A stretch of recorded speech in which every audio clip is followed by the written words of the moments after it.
I just love this case design. I feel like if Cadillac made PC cases, it would probably look something a little bit like the case of the XPS 420. We got 20-minute videos on old technology, computers, laser discs, and some CDs. We got two little dogs licking their balls on the screen. And now it's time for the show.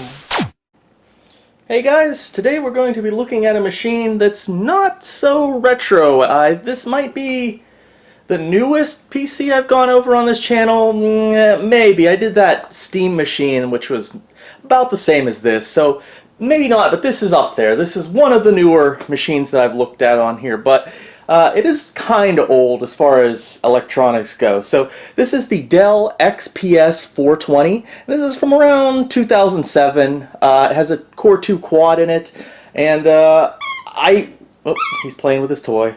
Oh, give me that.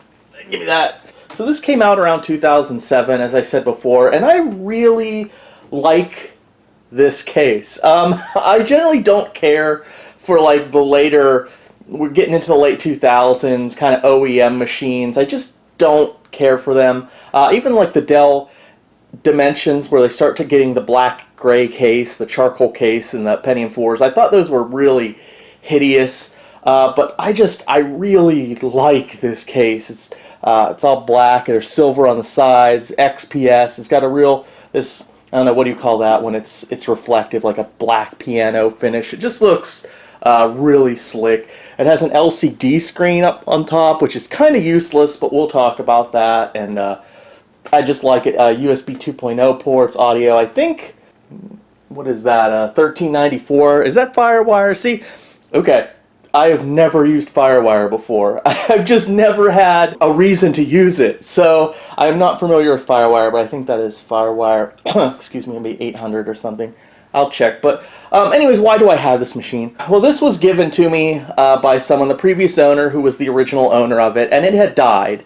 And she said if I can just get the information off the hard drive, I can just have the machine. Now, I need another PC, like I need a hole in my head, but I love this case for whatever reason. So I want to do a video on it, and I kind of want to get it back up and running. And it does give me an opportunity to use a video card I've been wanting to use, but it's kind of a newer video card, so it didn't quite have much of a place on the channel to do, you know, a retro rig with this video card. But we'll put it in this machine and just see what happens. It's around the same era, a little bit later, but yeah. So why did this machine die on her? She's a consumer that basically, you know, like a lot of people that just aren't in computers, they just buy them like appliances.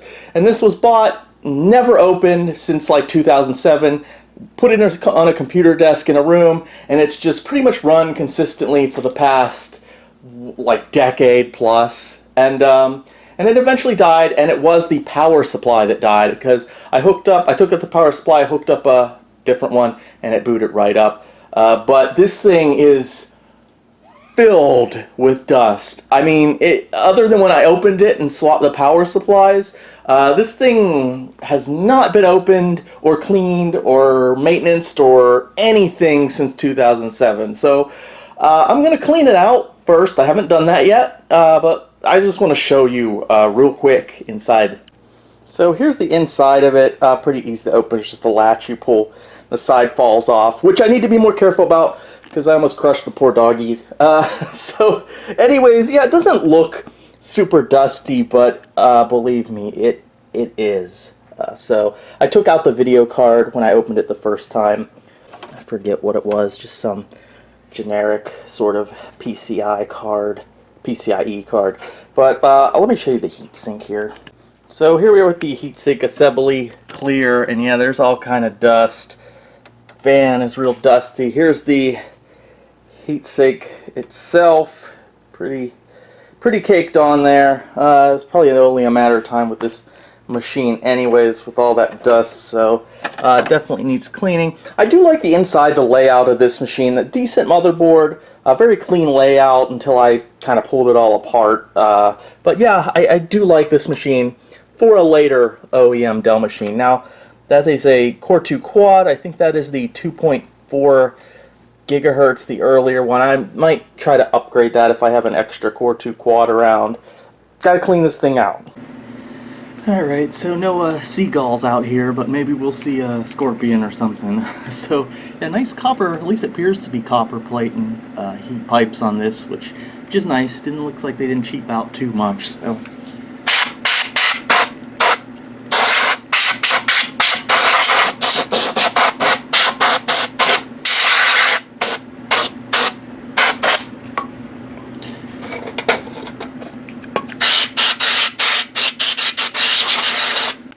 These little vents here collect a lot of dust, and this is nothing. This is just the leftover after the compressed air, and then some. So, yeah, a lot of cleaning on this thing needs done, but it's already looking a good bit better. Now, a quick look on the back of this machine shows like almost complete lack of any legacy ports. No serial, no parallel, not even any PS2 ports for mouse and keyboard. So, yeah, it's you might be a little limited if you want to use this as like a Windows 98 machine, maybe. If you're using things that use parallel or serial ports or things like that, or if you're really someone that loves PS2 ports, you're out of luck with this machine. But built-in sound, I'm not going to put a sound card in this machine just because I'm not doing anything special for it. It's not really going to be a gaming rig, but you do have optical audio out there. Ethernet port, you have a lot of USB 2.0, 1, 2, 3, 4, 5, 6. I believe this is a coaxial optical out, and then we have eSATA and another FireWire port. You know, it looks a little like bare without the big like parallel ports and stuff, but it also looks kind of streamlined back here. Alright, so this is more or less cleaned out now, so we're just going to talk about some upgrades first of all, and we're going to talk about the CPU because there's some mixed information on the internet about this model and the motherboard and the upgrades you can do, which we're going to find out right now actually. Now unfortunately, as far as I can tell, the RAM, this is DDR2 and it is locked at PC 800, so it's 800 megahertz, and there's, as far as I can tell, there's not really any way or any easy way or safe way to overclock the RAM on these OEM Dell motherboards here. Now the CPU, it came with one of the earlier but still, you know, very usable Core 2 quads. This is an Intel Core 2 quad. This is the 2.4 gigahertz. This is the Q6600. And this is, I believe, what most of these models of XPS came with. Still a capable Core 2 quad chip. You can even play a lot of games, newer games today, as long as they're on the lowest settings or lower settings with this CPU. So it's still usable. Obviously not the latest and greatest, but it is still usable, at least for basic stuff and light gaming. Now, what I can find out there on upgrading this, some sources say this is not compatible with the later Core 2s that run at a faster front side bus. So this one here, these run at 1066 front side bus, and again the RAM is still, you know, at 800, but it's set up so it will use 1066 front side bus for your CPU there. Now there is mixed information on, like I said, if it will run the later Core 2's quads or even Core 2 duos, so the 8000 and the 9000 series. Now I have updated the BIOS in this to the latest BIOS. You get that from Dell's website or wherever. It's not hard to find. It's a pretty easy update process using a USB stick. So I have updated to the latest BIOS. So what I've seen and read on the internet is with the latest BIOS, you should be able, hopefully, to run the later Core 2 quad chips. And what I have here is one of the faster ones. This is probably, I don't know if you could see it with the glare here. This is the 2.83 gigahertz chip. It's running on a faster front side bus, 1333, and this is the Q9500. Now there are faster Core 2 quads. There's one that's 3 gigahertz, but this is one of those situations where that's kind of the end of the line for the Core 2 quads, and the price jump between this and the 3 gigahertz is somewhat significant. You can get these now for under $20. I think I bought this for 15 bucks. The 3 gigahertz chips seem to be at a minimum $30 to $40, sometimes even more. So that happens a lot with the, the end of era chips of any class. So we'll see if it supports the faster front side bus and the newer chip, which is built on a smaller process. So we'll see if this motherboard can support it. So here we go with the new CPU installed. I'm using Arctic Silver for the thermal paste. Usually my method, I just put a blob in the middle. I know some people spread it out everywhere, dot it around. I don't know. I've seen a lot of evidence and videos and articles that it really doesn't matter how you apply it as long as you just don't apply too much or too little. So that's usually the method I use. Sometimes I'll spread it out. But anyways, putting the heat sink back on is real simple. It's just got those 2 little latches, and you just kind of hook it and then drop it down and then tighten the 2 screws there and there. Okay, so we're running here. I love that LCD panel. We'll talk about that in a minute. A little bit anyways. And yeah, I can confirm that these Dell XPS 420s, at least with the latest BIOS update, do support the later Core 2 quad. So here we have our 2.83 gigahertz chip running at 1,333 megahertz. Right now I have 4 gigahertz of DDR2. I think this machine will accept up to 8 gigahertz. I'm probably just going to have XP on it, so I don't think I'm going to bother. But no, I might put Windows 7 on it, because I don't think I'm going to turn this into a gaming rig. This is just going to be something for the other room. So I wanted to talk about RAM real quick in this thing. This does take 8 gigabytes max of DDR3. I have 8 gigabytes in there right now. I believe stock it was either 3 or 4 gigabytes. I think when I received this machine it had 4 gigabytes, and it runs at an 800 megahertz speed max. As far as I can tell, there's not really any way to overclock the RAM, which isn't too unusual, seeing it's an OEM machine and motherboard. But one point I did want to come up, at first I don't have a lot of DDR3 sitting around, so at first to get 8 gigabytes I did have to mix and match RAM, although the specs were exactly the same. And I was getting, 667 megahertz when you check in the BIOS for the RAM speed. And I was like, huh, that's weird, because the specs on all this RAM is exactly the same. Different manufacturers, but all the numbers were the same. So I did a Google search, and apparently that was an issue. There was actually a couple other people specifically with this machine having the same problem.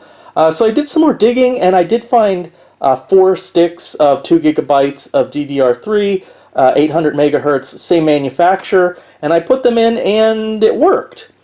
Which is weird, because when I was doing the Googling, searching and stuff on that issue, there were other people claiming they had 4 sticks from the same manufacturer, same exact thing, and they were only getting, I think, 667 megahertz for the RAM speed. So I don't know if maybe that's something they fixed in the BIOS updates, because I have the latest BIOS on this thing. But yeah, you can get 8 gigabytes at 800 megahertz. Now, how much of a difference that makes, I don't know. I read a lot of things that says the difference between 667 and 800 megahertz DDR3 is kind of negligible in games and most applications. So let's take a look at the little feature that kind of initially drew me towards this model, the 420, and that's this little plate up here at the top. It has your diagnostic lights right here. They're a nice blue color, nothing new. Other Dells have used these before. They give you a little number on booting up, and if you have an error, like you look it up, like, oh, 1 and 3 are lit up, that's a RAM error or something. It does that along with the beeps, activity lights for your network and hard drive. But the real cool thing is this little LCD right here, and its a little control panel. Now, I'm not sure, but I'm pretty sure this was the only model that actually used this. It didn't find much success. Admittedly, it's kind of gimmicky, but I think it's kind of neat, makes it a little bit unique. There might have been another model that used the same case, but I think it was just limited to the 420. Alright, so starting the machine up, the LCD will kick in. Alright, and there we go, XPS mini view. I think it used Windows slideshow, and you could do a couple neat little things with this thing. You could browse photos or videos that were on your hard drive. You could set alarms. It would give you error alerts if you're booting up, and you could use it to monitor hardware. So when I was messing around with different kind of RAM in this thing to see what combinations would work, if I was getting a RAM, it would say like memory error, RAM error. It would tell you on this, which it's a little redundant since you have the lights and the beep codes, but it's kind of cool. It's actually, it just spells it right out for you. I wish more cases did that, even if it had a little LCD and it just told you what the error was instead of looking up beep codes or number codes. But you know, added cost and everything. It was like I said, it was a little gimmicky, but it's still neat. Like, you could play games on it. Now right now there's not much on it because you had to install little software programs called gadgets, and I think they might have a problem running on anything but Vista. And even if you do have Vista, I suppose it's hard to find them. They came preloaded as far as I can tell, and if something happened to your hard drive, you installed another OS. I don't think they don't seem to be easy to find, this gadget install packet or these gadget programs, and I couldn't get it to work with Windows 7 either. And doing a Google search, it seems a lot of other people had these problems as well. So that is an issue that kind of limits your use. I'm sure maybe if you put more effort into it, you could figure out a way to find these gadget programs and get them to work. I admittedly didn't do much to get them to work, but it does have solitaire here, so you can play solitaire. And it's pretty neat. You've got, that's your menu button, and you have like directional, and that's kind of like your enter button. It looks okay. I haven't really tried that, but then you can go back to new game. It's probably not focusing real well. So you go back to home, and then, like I said, I just have these two options: the welcome and the solitaire. But yeah, it's just a neat little thing that I think is pretty much limited to this model.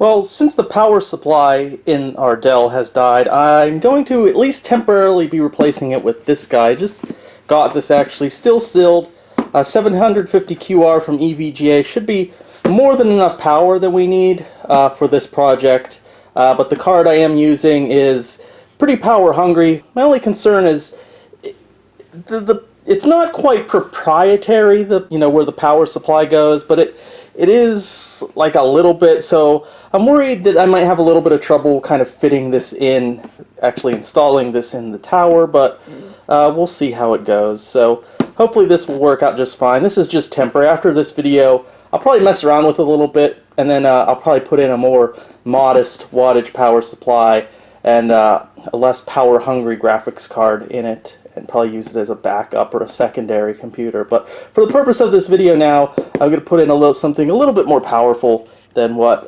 was originally in it.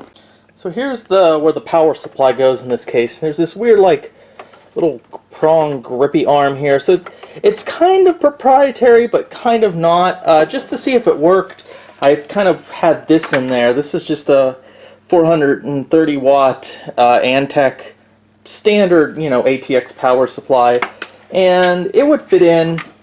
I don't know, somehow this kind of like grabbed it. It actually kind of held it in somehow, but it was only lining up with 2 of the screws on the back. But I could screw it in here and here, and then with this little thing grabbing it, it actually held it in place just fine. Now the 750 watt here EVGA power supply is a little bit bigger, but I hope there's no issues. I guess we'll see. Alright, so yeah, it did fit. It's the same as the other power supply. I was only able to get this and these 2 screws to line up.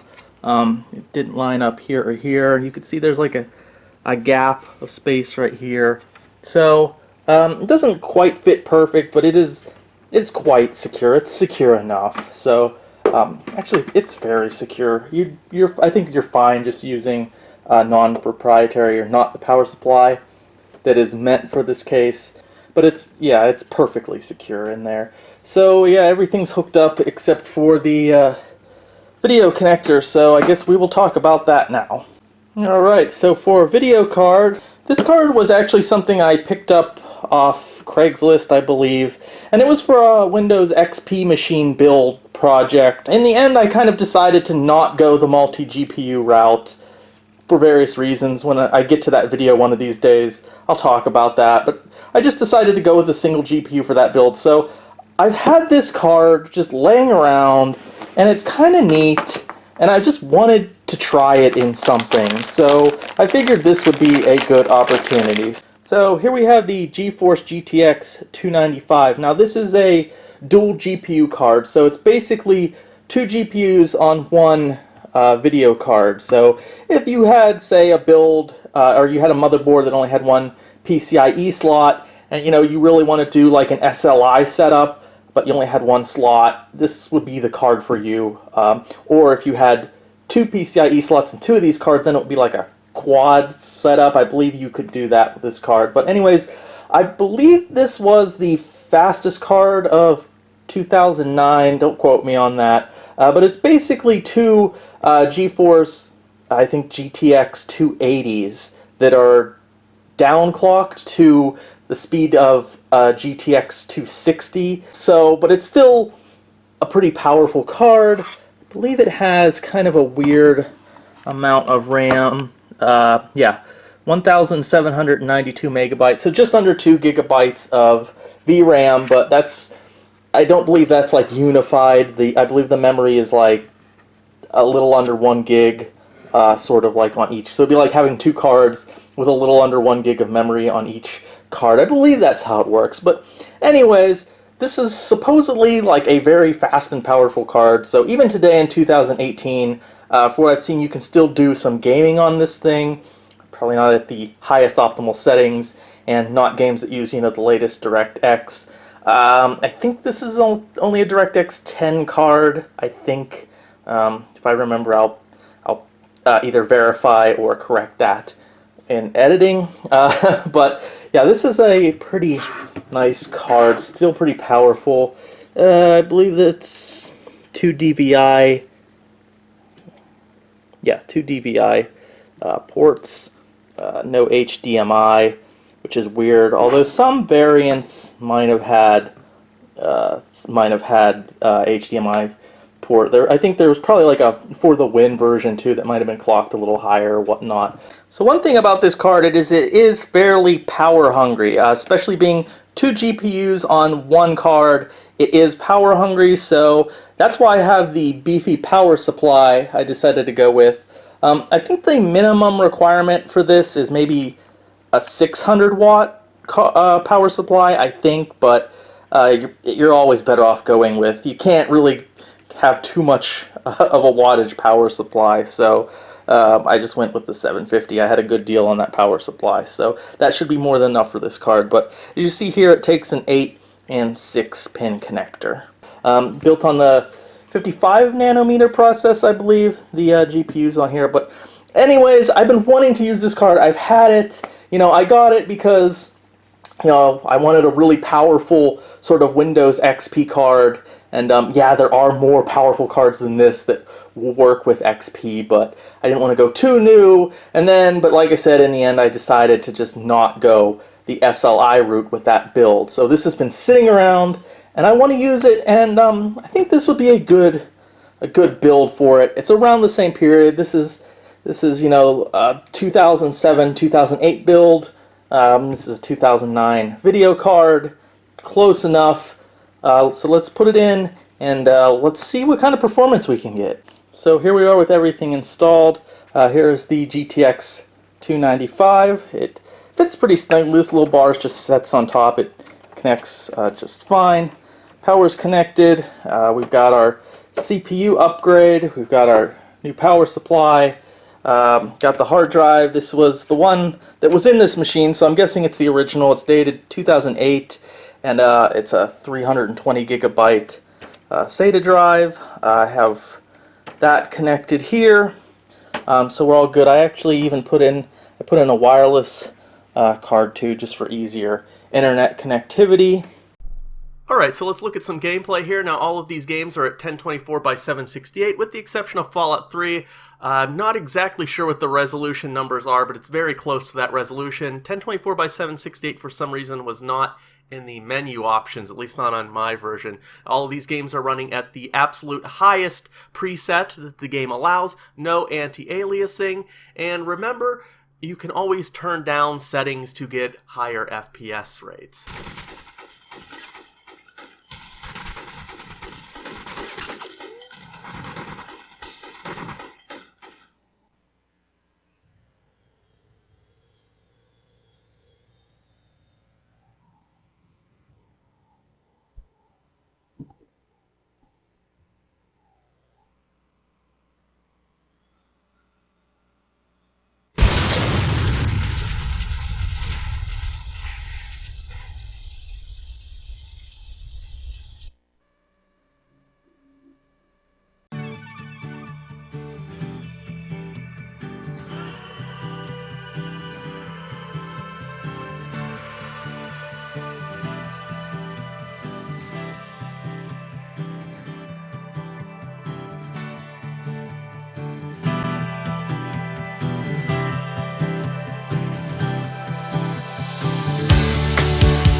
So I quite like the XPS 420. I love the case, as I've stated many times in this video, and it's being an OEM machine, it's still kind of upgradable. I've even replaced the little Vista sticker with Windows 7 down there. I'm just going to use this as kind of a general use backup computer, I think. Nothing really gaming oriented, although it certainly can game. And you don't have to use the same graphics card I used. You could use one less powerful or a much more powerful. Now, as for a retro machine, I think it makes a fine XP machine, or it could make a fine XP machine depending on your choices for things like sound and video card. Even makes a pretty good, more modern machine with something like Windows 7 or Windows 10 running on it. Now, it's not going to play the newest games at the highest settings, but I think you could still maybe get by with a properly upgraded XPS 420. Now, the lack of legacy ports might hurt you if you want to use it as like a DOS retro machine or a Windows 95, 98 retro machine, but I think it's really much too fast for that anyways. But yeah, you might miss out with the lack of some of those legacy ports on the back, but I think it would make a great XP machine or up. It's really stylish. I love how it looks, and it's just a cool OEM machine. I kind of sad they didn't do more with the LCD up there, and I'm also kind of sad I couldn't really get more of those gadget programs to work with the LCD since the original hard drive I ended up wiping. But anyways, yeah, thanks for watching this video. I hope you enjoyed it, and I'll see you in the next video. XPS 420, I don't know. I feel like I missed an opportunity to throw in like a weed sort of joke in there somewhere.